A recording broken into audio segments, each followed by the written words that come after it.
नमस्कार दोस्तों, मैं हूँ रुपेश और आप देख रहे हो मेरा चैनल एक्सेल फॉर इंजीनियर्स। इस चैनल पर हम एक्सेल को इंजीनियर्स और वर्किंग प्रोफेशनल्स के लिए सिंपल और प्रैक्टिकल तरीके से सीखेंगे, जैसे रिपोर्ट्स बनाना, फॉर्मूलाज, ऑटोमेशन और real life office use cases. आज का टॉपिक है डबल वी लुकअप। अगर आप एक्सेल को इजी और प्रोफेशनल तरीके से सीखना चाहते हो तो चैनल को सब्सक्राइब जरूर करें और बेल आइकन दबाइए ताकि हर नई वीडियो का अलर्ट आपको तुरंत मिल सके। चलिए शुरू करते हैं आज का टॉपिक डबल वी लुकअप। तो अब मेरी स्क्रीन पे आप देख सकते हो, यहाँ पर मैंने कुछ डेटा लिया हुआ है एग्जाम्पल के तौर पे। ठीक है।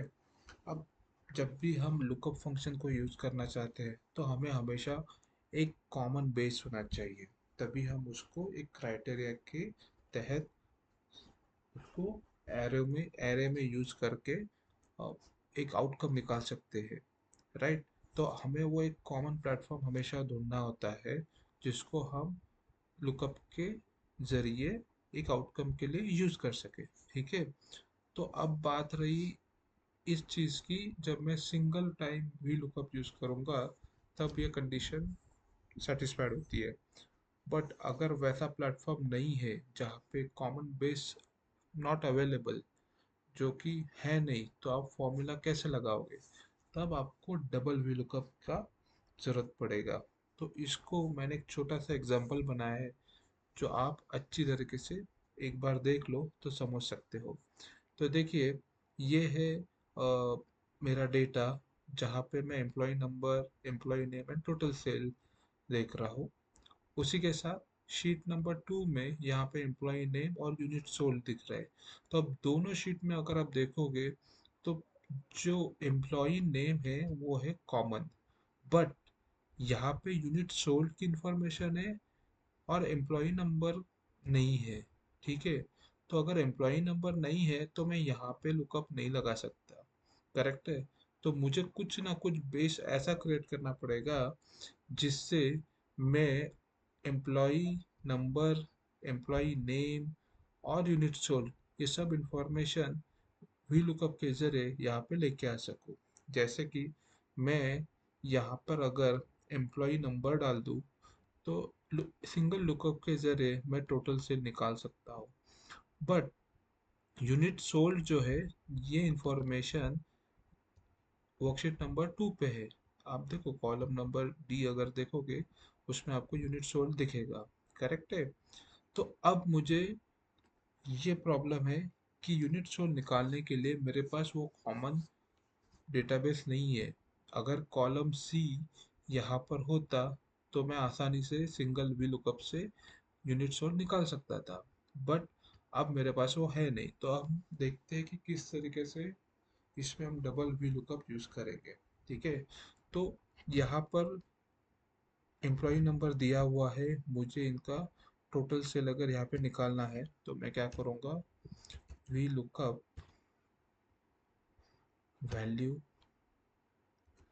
टेबल मेरा ये रहेगा। ठीक है। कॉमा, अब टोटल सेल जो है वो यहाँ से 1 2 3 थर्ड पोजीशन पे है तो मैंने 3, कॉमा, एग्जैक्ट मैच के लिए मैंने 0 डाल दिया, ब्रैकेट क्लोज। फिर से देखिए, मैंने क्राइटेरिया दिया, एम्प्लॉय नंबर कहाँ ढूंढना है, यहाँ ढूंढना है, और आउटपुट मुझे क्या चाहिए, टोटल सेल, तो मैंने क्या दिया, 3 दिया, कॉमा 0। देखिए आया। ठीक है। तो इस तरीके से हमने सिंगल वी लुकअप लगा के टोटल सेल निकाला, क्योंकि वो इजीली अवेलेबल था, एम्प्लॉय नंबर के अगेंस्ट टोटल सेल अवेलेबल था। अब यूनिट सोल्ड जो है वो है शीट नंबर 2 पे। अब मेरे पास यहाँ पे एम्प्लॉय नंबर तो है नहीं, तो मैं यहाँ पे तो सिंगल वी लुकअप नहीं लगा सकता। लेकिन अगर आप दोनों शीट को अगर कंपेयर करोगे तो दोनों में एम्प्लॉय नेम जो है कॉलम डी और कॉलम सी, ये कॉमन है। करेक्ट। तो हम पहले एक बेस बना लेते हैं कॉमन वी लुकअप यूज कर, कॉमन डेटाबेस के लिए जहाँ पे हम सिंगल वी लुकअप यूज करेंगे। उसमें हम क्या करेंगे, is equal to we lookup employee number यहाँ से लेके मैंने यहाँ तक सिलेक्ट किया, कंट्रोल शिफ्ट दबा के नीचे एरो दबाया। अब एम्प्लॉय नेम जो है वो कौन सी पोजीशन पे है, एम्प्लॉय नंबर से सेकंड पोजीशन पे है, तो मैंने दो दबाया, comma 0 exact match, bracket close. देखो जैसे मैंने कहा, मुझे यूनिट सोल्ड चाहिए, बट मेरे पास यहाँ पे यूनिट सोल्ड डायरेक्टली अवेलेबल नहीं है।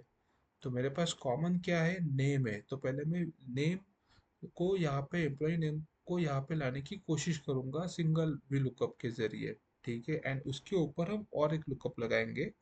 ठीक है, तो पहले नेम कैसे आएगा वो देख लो। हमने एम्प्लॉय नंबर लिया। ठीक है, एम्प्लॉय नंबर लेने के बाद हमने यहाँ पे डेटा एरे दिया कि हमें सी टू डी में सी के अगेंस्ट डी, जिसकी पोजीशन, एम्प्लॉय नेम की पोजीशन यहाँ से 2 पे है, तो हमने 2 दिया, 0। ये देखिए, गौरव कुमार राघव आ गया 3101 पे। ठीक है, अब इसको 310, सॉरी 3105 पे था, 3101 पे देखो चिराग गुप्ता 256 329। अब मैं दिखाऊंगा कि हम डबल VLOOKUP किस तरीके से यूज कर सकते हैं। अब देखो, इसे थोड़ा बारीकी से देख लो, मैं क्या कर रहा हूँ। अब मैं इसी में जाऊंगा, ठीक है, और यहाँ पे मैं लिखूंगा VLOOKUP। ठीक है, मतलब देखो, जो नेम था उसी को मैं लुकअप वैल्यू बनाऊंगा। ठीक है, तो ये मेरा पहले से दिया हुआ कंडीशन है, राइट। तो ये मैंने दे दिया वैल्यू। अब मैं इसके अगेंस्ट क्या ढूंढूंगा, इस नेम के अगेंस्ट इस नेम में जाऊंगा यहाँ पे, और सी से डी का डेटा में सिलेक्ट करूंगा। ठीक है, और मैं से नीचे स्क्रॉल करके आऊंगा, पूरा एरिया मैंने सिलेक्ट किया। अब इस नेम से, क्योंकि हमारा इस कंडीशन में पहले लुकअप में नेम था, तो नेम के अगेंस्ट हमने जो एरे दिया वो ये दिया। अब इस नेम से ये कौन सी पोजीशन पे है, सेकेंड, तो हमने यहाँ पे 2 दिया, देन एग्जैक्ट मैच के लिए 0, ब्रैकेट क्लोज। ठीक है, देखिए आ गया, यूनिट सोल्ड आ गए यहाँ पे 261। तो अब देखो 3102, देखो 258। अब 3102 में सेल कितने हैं, 257 530। और 3102 में यूनिट सोल्ड कितने हैं, 3102 में नेम क्या है उनका, 3102 का दुवी वेंकट रमा कृष्णा। तो दुवी ने कितना यूनिट सोल्ड किया है, दुवी दुवी दुवी 258, देखिए है, करेक्ट है। तो आई होप आपको ये समझा होगा यहाँ पे हमने क्या किया।